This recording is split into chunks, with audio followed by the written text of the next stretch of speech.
ಅಧಿವೇಶನ ಮುಗಿದ ಬೆನ್ನಿಗೆ ರಾಜ್ಯ ಕಾಂಗ್ರೆಸ್ನಲ್ಲಿ ಮತ್ತೊಂದು ಲೆಕ್ಕಾಚಾರಗಳು ಶುರುವಾಗಿದೆ. ಅದರಲ್ಲೂ ಕೂಡ ಕುರ್ಚಿ ಗದ್ದುಗೆಗೆ ಸಂಬಂಧಿಸಿದಂತೆ ಹೊಸ ಸಂಚಲನ ಸೃಷ್ಟಿಯಾಗ್ತಾ ಇದೆ. ನಿನ್ನೆ ಸಿಎಂ ಕೊಟ್ಟಂತ ಹೇಳಿಕೆ, ಕಲಾಪದಲ್ಲಿ ಅವರು ಮಾತನಾಡಿರುವಂತ ಮಾತು ಚರ್ಚೆಗೆ ಕಾರಣ ಆಗಿದ್ರೆ ಈ ರೀತಿ ಮಾತನಾಡೋದಕ್ಕೆ ಕಾರಣ ಆಗಿದೆಯೇನು ಅನ್ನೋದರ ಬಗ್ಗೆಯೂ ಕೂಡ ಚರ್ಚೆಯಾಗ್ತಾ ಇದೆ.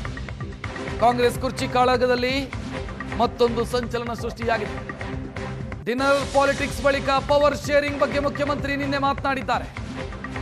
ನಾನೇ 5 ವರ್ಷ ಸಿಎಂ ಆಗಿರ್ತೀನಿ, ಹೈಕಮಾಂಡ್ ನನ್ನ ಪರವಿದೆ ಅಂತ ಅವರು ಮಾತನಾಡಿದ್ದಾರೆ. ಇದರ ಜೊತೆಗೆ ಹೊಸ ದಾಳದ ಪ್ರಯೋಗವೂ ಕೂಡ ಆಗ್ತಾ ಇದೆ. ಸಿದ್ದರಾಮಯ್ಯ ಮುಂದುವರೆದರೆ ಕ್ಯಾಬಿನೆಟ್ ಪುನರ್ರಚನೆಯ ದಾಳ, ಕೆಪಿಸಿಸಿ ಅಧ್ಯಕ್ಷ ಪಟ್ಟ ಬದಲಾವಣೆಗೂ ಕೂಡ ಪಟ್ಟು ಹಿಡಿಯುವಂತ ಯೋಚನೆ. ಎರಡು ರೀತಿಯಲ್ಲಿ, ಒಂದು ವೇಳೆ ಬದಲಾವಣೆ ಅನಿವಾರ್ಯತೆ ಅಂತಾದರೆ ಆಗ ಮತ್ತೊಂದು ದಾಳ ಉರುಳಿಸೋದಕ್ಕೂ ಕೂಡ ಕಾಂಗ್ರೆಸ್ ನಾಯಕರು ಸಜ್ಜಾಗಿದ್ದಾರೆ. ಒಂದು ವೇಳೆ ಸಿದ್ದರಾಮಯ್ಯ ಅವರು ಮುಂದುವರಿಯೋದಕ್ಕೆ ಅವಕಾಶ ಹೈಕಮಾಂಡ್ ಕೊಡ್ತು ಅಂತಂದ್ರೆ, ಒಂದು ಕೆಪಿಸಿಸಿ ಹುದ್ದೆ ಬದಲಾಗಬೇಕು, ಅಧ್ಯಕ್ಷ ಸ್ಥಾನ ಬದಲಾಗಬೇಕು. ಕೆಪಿಸಿಸಿ ಅಧ್ಯಕ್ಷರಾಗಿರುವಂತ ಡಿಕೆ ಶಿವಕುಮಾರ್ ಅವರನ್ನು ಬದಲಾಯಿಸಿ ಬೇರೆಯವರಿಗೆ ಅವಕಾಶ ಸಿಗಬೇಕು ಅನ್ನೋದು ಒಂದು ದಾಳ. ಎರಡನೆಯದ್ದು ಕ್ಯಾಬಿನೆಟ್ ರೀಶಫಲ್, ಸಚಿವ ಸಂಪುಟ ಪುನರ್ರಚನೆಯ ದಾಳವನ್ನ ಮುನ್ನೆಲೆಗೆ ತರೋದಕ್ಕೆ ಸಿಎಂ ಟೀಮ್ ಯೋಚನೆಯನ್ನು ಮಾಡ್ತಾ ಇದೆ. ಆ ಮೂಲಕ ಡಿಕೆ ಶಿವಕುಮಾರ್ ಅವರ ಪ್ರಾಬಲ್ಯವನ್ನು ಕಡಿಮೆ ಮಾಡಬೇಕು ಅನ್ನುವಂಥ ಯೋಚನೆಯಲ್ಲಿ ಸಿದ್ದರಾಮಯ್ಯ ಅವರ ಟೀಮ್ ಇದ್ದಂತೆ ಕಾಣಿಸ್ತಾ ಇದೆ. ಇದರ ಮಧ್ಯೆ ಮತ್ತೊಂದು ಪ್ರಮುಖವಾದಂಥ ಅಸ್ತ್ರವನ್ನು ಪ್ರಯೋಗಿಸೋದಕ್ಕೂ ಕೂಡ ಕಾಂಗ್ರೆಸ್ನ ನಾಯಕರು ಸಿದ್ಧತೆಯನ್ನು ಮಾಡಿಕೊಳ್ತಾ ಇದ್ದಾರೆ. ಸಿದ್ದರಾಮಯ್ಯ ಟೀಮ್ ಸಿದ್ಧತೆಯನ್ನು ಮಾಡಿಕೊಳ್ತಾ ಇದೆ. ದಲಿತ ಮುಖ್ಯಮಂತ್ರಿ ಕೂಗಿನ ಬದಲು ಸೀನಿಯಾರಿಟಿ ಅಂದ್ರೆ ಹಿರಿತನದ ಕಾರ್ಡ್ ಅನ್ನ ಪ್ಲೇ ಮಾಡುವಂತ ಯೋಚನೆ. ಪರಮೇಶ್ವರ್ ಹೆಸರನ್ನ ಪ್ರಸ್ತಾಪ ಮಾಡೋದಕ್ಕೆ ಸಿದ್ದರಾಮಯ್ಯ ಬಣ ಪ್ಲಾನ್ ಮಾಡಿದೆ. ಕೆಪಿಸಿಸಿ ಅಧ್ಯಕ್ಷರಾಗಿ 8 ವರ್ಷ ಪಕ್ಷವನ್ನು ಮುನ್ನಡೆಸಿದ್ರು ಡಾಕ್ಟರ್ ಜಿ ಪರಮೇಶ್ವರ್. ಪರಮೇಶ್ವರ್ ನೇತೃತ್ವದಲ್ಲಿ 2013ರಲ್ಲಿ ಕಾಂಗ್ರೆಸ್ ಅಧಿಕಾರಕ್ಕೆ ಬಂದಿತ್ತು.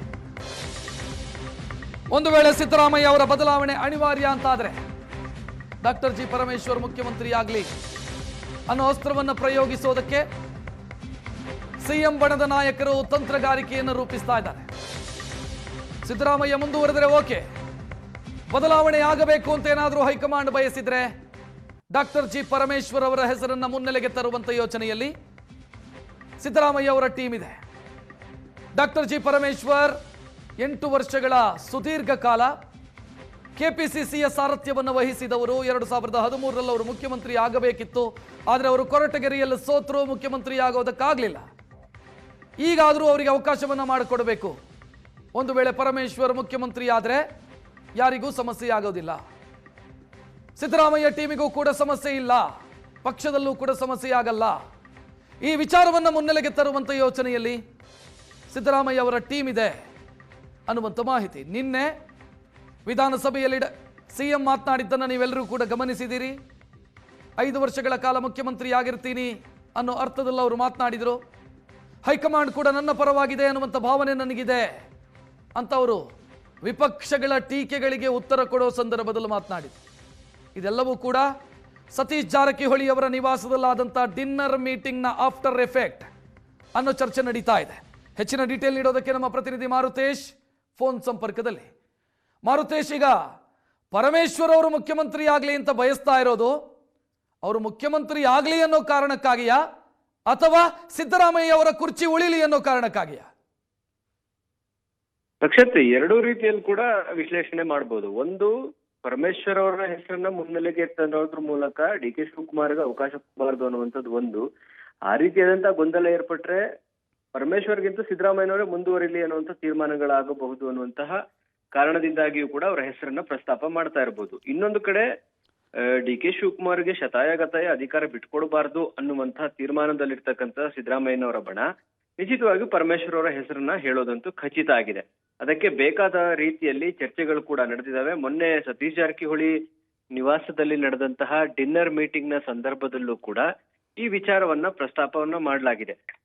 ಬಹಳ ಪ್ರಮುಖವಾಗಿ ಯಾಕೆ ಪರಮೇಶ್ವರ್ ಅವರ ಹೆಸರು ಪ್ರಸ್ತಾಪ ಮಾಡ್ತಾ ಇದ್ದಾರೆ ಅಂತ ನೋಡ್ತಾ ಹೋದ್ರೆ, ಪರಮೇಶ್ವರ್ ಅವರ ಹೆಸರಿಗೆ ಡಿ ಕೆ ಶಿವಕುಮಾರ್ ಕೂಡ ವಿರೋಧ ಮಾಡ್ಲಿಕ್ಕೆ ಆಗೋದಿಲ್ಲ ಮತ್ತು ಸಿದ್ದರಾಮಯ್ಯನವರು ಕೂಡ ಒಪ್ಕೊಳ್ತಾರೆ. ಕಾರಣ, ಪರಮೇಶ್ವರ್ ಈ ಹಿಂದೆ ಪಕ್ಷವನ್ನ ಮುನ್ನಡೆಸಿರುವಂತ ಉದಾಹರಣೆ ಇದೆ. ಅವರ ನೇತೃತ್ವದಲ್ಲಿ ಚುನಾವಣೆ ಎದುರಿಸಿರ್ತಕ್ಕಂಥ ಅನುಭವ ಇದೆ. ಅವರ ನೇತೃತ್ವದಲ್ಲಿ ಎದುರಿಸಿದಂತ ಸಂದರ್ಭದಲ್ಲಿ ಪಕ್ಷ ಒಮ್ಮೆ ಅಧಿಕಾರಕ್ಕೂ ಕೂಡ ಬಂದಿದೆ. ಸೊ ಈ ಎಲ್ಲಾ ಕಾರಣಗಳಿಂದಾಗಿ ಪರಮೇಶ್ವರ್ ಅವರನ್ನ ಹೆಸರು ಹೇಳೋದಕ್ಕೆ ಸಿಎಂ ಬಣದಲ್ಲೂ ಕೂಡ ಯಾರದ್ದು ತಕರಾರಿಲ್ಲ. ಜೊತೆಗೆ ಪಾರ್ಟಿ ಮೆನ್ ಅನ್ನುವ ಕಾರಣಕ್ಕಾಗಿ ಡಿ.ಕೆ. ಶಿವಕುಮಾರ್ ಕೂಡ ನಾಳೆ ಈ ಮಾತುಕತೆಯ ಸಂದರ್ಭದಲ್ಲಿ ನಾವು ಪರಮೇಶ್ವರ್ ಅವ್ರನ್ನ ಮಾಡ್ತೀವಿ ಅಂದಾಗ ವಿರೋಧ ಮಾಡೋದಕ್ಕೂ ಕೂಡ ಸಾಧ್ಯ ಇಲ್ಲ. ಕೇವಲ ದಲಿತ ಅನ್ನುವಂಥದ್ದಲ್ಲ, ಪಕ್ಷದಲ್ಲಿ ಸೀನಿಯಾರಿಟಿ ಇದ್ದಾರೆ, ಅವ್ರಿಗೊಂದು ಅವಕಾಶ ಸಿಗಬೇಕಾಗಿತ್ತು, ಸಿಗ್ಲಿಲ್ಲ ಅನ್ನುವ ಕಾರಣವನ್ನ ಮುಂದಿಡುವಂತ ಪ್ರಯತ್ನವನ್ನ ಸಿಎಂ ಬಣದಲ್ಲಿ ಇರ್ತಕ್ಕಂತ ನಾಯಕರು ಮಾತಾಡಿದ್ರೆ. ಮೊನ್ನೆ ಡಿನ್ನರ್ ಮೀಟಿಂಗ್ ನ ಸಂದರ್ಭದಲ್ಲೂ ಕೂಡ ಈ ವಿಚಾರ ಚರ್ಚೆ ಆಗಿದೆ. ಅವರ ಮೊದಲ ಆಯ್ಕೆ ಇರುವಂತದ್ದು ಸಿದ್ದರಾಮಯ್ಯನವ್ರನ್ನ ಯಾವ ಕಾರಣಕ್ಕೂ ಇಳಿಸಬಾರದು ಅನ್ನುವುದು. ಒಂದು ವೇಳೆ ಅವ್ರನ್ನ ಇಳಿಸಲೇಬೇಕು ಅನ್ನುವಂಥದ್ದಾದ್ರೆ ಪರಮೇಶ್ವರ್ ಹೆಸರನ್ನ ಮುನ್ನೆಲೆಗೆ ತರುವಂತದ್ದು. ಆಗ ಗೊಂದಲಗಳು ಏರ್ಪಟ್ಟು ಸಿದ್ದರಾಮಯ್ಯನವರೇ ಮುಂದುವರಿಬಹುದು, ಅಥವಾ ಸಿದ್ದರಾಮಯ್ಯನವರ ಬದಲಾವಣೆ ಆಗತ್ತೆ ಅನ್ನೋದೇ ಆದ್ರೆ ಪರಮೇಶ್ವರ್ ಅವರಿಗೆ ಒಂದು ಅವಕಾಶಗಳನ್ನು ಕೊಡಿಸೋಣ ಅನ್ನುವ ಲೆಕ್ಕದಲ್ಲಿ ಸತೀಶ್ ಜಾರಕಿಹೊಳಿ ಮನೆಯಲ್ಲಿ ಸೇರಿದಂತಹ ಸಭೆಯಲ್ಲೂ ಕೂಡ ಚರ್ಚೆ ನಡೆಸಲಾಗಿದೆ.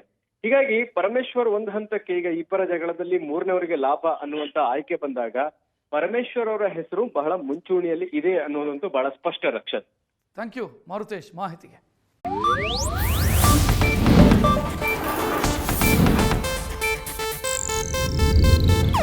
ಇದು ಏಷ್ಯಾನೆಟ್ ನ್ಯೂಸ್ ನೆಟ್ವರ್ಕ್ ಪ್ರಸ್ತುತಿ.